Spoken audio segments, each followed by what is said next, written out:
Stefano Boscarin, responsabile regionale del patronato CISL-INAS del Veneto, rispetto al tema dell'accudimento dei figli, su cui peraltro la CISL del Veneto ha anche presentato una propria proposta. Quali sono le novità dopo il decreto rilancio? Ad esempio, partiamo dal tema dei congedi.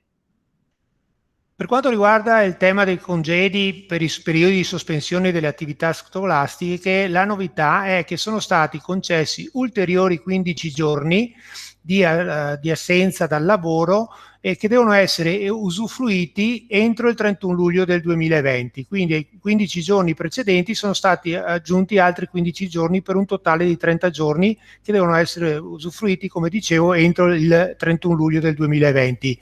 I requisiti ovviamente sono gli stessi, ma li ripetiamo giustamente, sono per i figli di età non superiore ai 12 anni, salvo che nel nucleo familiare ci sia un componente con handicap grave. L'altro requisito da non sottovalutare è che ci sia anche l'assenza nel nucleo familiare di un altro genitore che sia disoccupato o che pure sia non lavoratore o che sia percettore di altri strumenti a sostegno del reddito.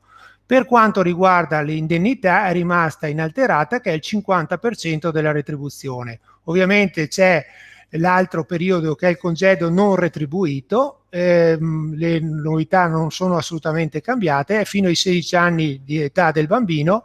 L'unica differenza è che in questo caso non c'è nessuna indennità né nessuna retribuzione. Ecco, quali sono le modalità per la presentare la domanda? Cambia qualcosa tra pubblico e privato? La differenza tra pubblico e privato è che mentre il lavoratore del settore pubblico deve presentare domanda telematica all'INPS attraverso i soliti canali, però attraverso il patronato INAS, per il settore pubblico la differenza è che può tranquillamente comunicare gli ulteriori 15 giorni alla propria amministrazione. Per quanto riguarda invece il congedo per lavoro autonomo, ci puoi dire qualcosa?